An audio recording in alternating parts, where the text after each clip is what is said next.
Good morning, Mrs. Pierre. Good morning, Mr. Mercier. Today is our first English class, and our goal encompasses with 3 skills. The first skill is reading comprehension. The second skill is writing while being grammatically correct. Okay. And the third skill is fighting about the cultural and linguistic aspect of the language. That's good. The theme is busy places versus confined areas.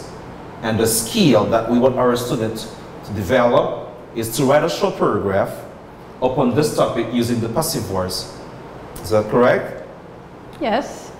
And the 3 tasks are, the first one is questions, interaction, which we will start shortly. And the second one is to change the sentences to the passive voice. And the third is to write a short paragraph to describe your city using the passive voice. Now let's switch to today's passage, which is about big and busy places. Can we start? Yes, we Right. can. Do you live in a big city? It is said that living in big cities is expensive because of the high living cost. There are also pollution and traffic problems that make living in big cities unpleasant. However, many people enjoy living in big cities because they offer convenience and countless options for entertainment. Many big cities already have good public transportation systems, which make it easy for the citizen to go anywhere around the city. This also reduces and helps overcome the problem of traffic jams that often occur at peak times. Staying healthy is everybody's concern. In big cities, you can find the best possible medical care for any diseases, especially the severe ones. Moreover, compared to rural areas, access to medical treatment is easier because there are always clinics or medical centers that open 24 hours in many parts of the city. There is a saying that big cities never sleep. This is true for some cities, in which the nightlife begins just when people in other cities are ready to go to bed. Big cities like New York, Madrid, London, and Paris have vibrant nightlife. Ooh, people can still find entertainment, dine out, or go shopping into the early hours. Hey, students, can you observe the picture here? What do you see from this picture? Yes, this is the picture of a landscape of a big city. This may be Manhattan. Yeah, correct, you're right. This may be New York too. And now let's switch back to the text. City dwellers are usually more diverse, and there are many communities that hold social events or parties, which provide interesting opportunities for social interactions and social networking. The social interaction allows you to learn about other cultures and share interests with people from different backgrounds, which makes it more open-minded and able to understand individuals. All in all, living in big cities is more convenient because of the complete facilities provided. The advanced transportation system enables the citizen to access public facilities easier, cheaper, and faster. Big cities also provide better education and health service. Mrs. Pierre, are you ready for the questions? Yes, I'm ready. I would like you to start with the questions. Okay. Our first question is, why do many people like living in big cities? Yes. The answer, according to the text, many people like living in big cities because they offer convenience and countless options for entertainment. Exactly. Let's go to number 2. Sure, let's switch to the second one then. What is the advantage of a good public transportation system? The answer, according to the text, it makes it easy for the citizens to go anywhere around the city. I agree. Yeah. Question number 3. Why is it easier to get medical treatment in big cities? Access to medical treatment is easier because there are always clinics or medical centers that open 24 hours in many parts of the city. Thumbs up. Number 4. What can people in big cities do in the early hours but people in rural areas cannot? The answer?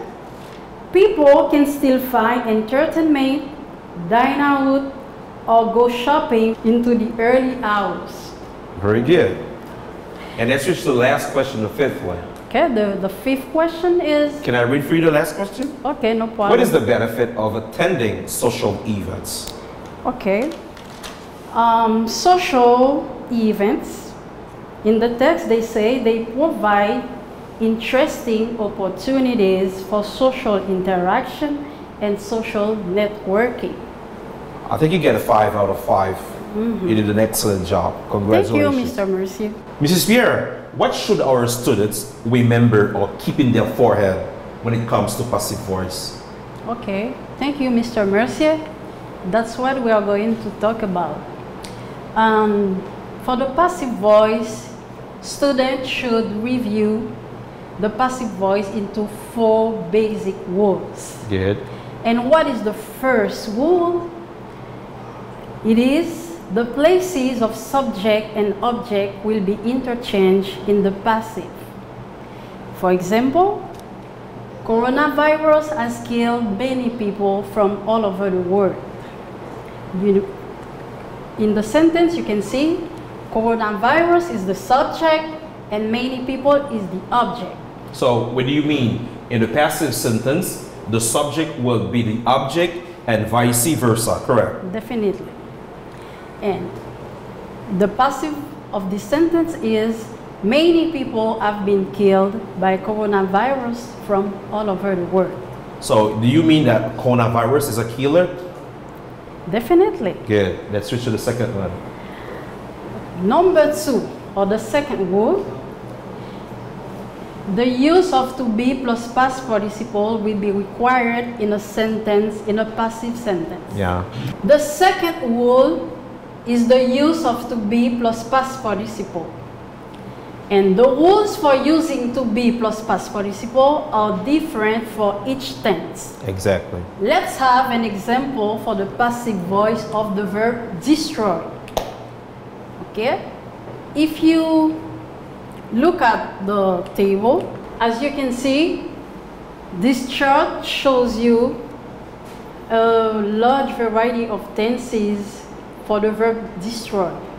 Okay? If you want to put the verb destroy in the present tense, for example, you are going to have the house of the houses is or are destroyed, and so on for the all tenses. Now, let's switch to the past participle. What is a past participle? Students, I know you have studied the past participle in the last classes. But let's get a review for this. And if we have the verb to go, you know that go. Yeah, go is the base form, and went is the past tense, gone is the past participle. Is this because of the past participle you put it in red? Yes. And the German is going, right? Yes. So if I have the verb to eat, should it be eat, ate, eaten, and eating, correct? So eaten Correct. is the third part, and this is the past participle. Yes, definitely. If I have the verb to sleep, sleep is the base form, and the past tense is slept. The past participle is also slept, and the German is sleeping, right? Right. So the past participle for sleep is slept. It's slept. Thank you. So the past participle, as you can see, is the third part of the verb. Okay? Now let's switch to the next rule. The next rule is our third rule. The word by plus an agent after a passive verb gives the same information that the active subject gives in the active voice. Example, the doctors quarantined the patient after his exposure to the virus. So the passive voice of this sentence is the patient was quarantined after his exposure to the virus by the doctors. And why do you put by the doctors in parentheses? Is this optional? Can I put it or can I delete it? It is optional. It's optional. That's why we can use by plus an agent, or we can let it go. So a patient can be quarantined by a doctor or by a nurse or by any medical professional, right? Right. So by the doctor can be optional. Optional, yes. Thank you. Okay, and our last and fourth rule is sometimes we don't know or do not want to express who performed the action. In other words, we don't want to know the actor. Oh, okay. Okay? Okay. So, Okay. for example, people will still wear masks even after the pandemic. And the passive voice of this sentence is masks will still be worn even after the pandemic. We don't have to know the actor of the action. Because it's obvious that masks are worn by people. Yes. I don't need to say by people again. Correct. Because dogs, you know, hippopotamus or fish cannot wear, they can wear a mask. Yes. So it's obvious that men should wear. So people is optional. Exactly. Good job. Thank you very much. And what should be our last step for today's class? our next step could Which is be, the last one, right? Yeah, the last one. Correct. And can you review for the student the last task for us? The last one is to be able, to be capable of writing a short paragraph using the passive voice, right? And this is a model. This is an example of Maurice Jean's work. Yeah. Maurice Jean is an NS4 student in Port-au-Prince City, right? Yes. And he drafted this one as a model. And we found it very good, and we take it as an example. Exactly. So our student can follow this one as a pattern, right? Exactly. Correct. Are you going to read it? Yes. This is Maurice Jean short paragraph. Maurice Jean is talking about his city, and he doesn't forget to use the passive voice in this text. Let's read it. The name of the city where I live in is Port-au-Prince. I like Port-au-Prince because schools, hospitals, public and private offices are located easily. The different means of transportation, such as tap-tap, motorcycle, buses and trucks, are easily used to take people anywhere they want. Different important buildings like Natcom, Digicel, Marriott Hotel can be seen from my home. Public markets are filled with products from all the other departments. For example, if you need mangoes, you will be offered a large variety of those fruits. So the students can follow this as a pattern and do the same thing. That's all for today, you guys. Thank you very much for attending today's class. It was the first class. And do your thing, do your job of writing a short paragraph in which you will be using the passive voice. Thank you very much, Mrs. Pierre. thank you, Mr. Mercier. See you next class. Yes. Keep thank washing you. your hands. Thank you. Until next class. Bye.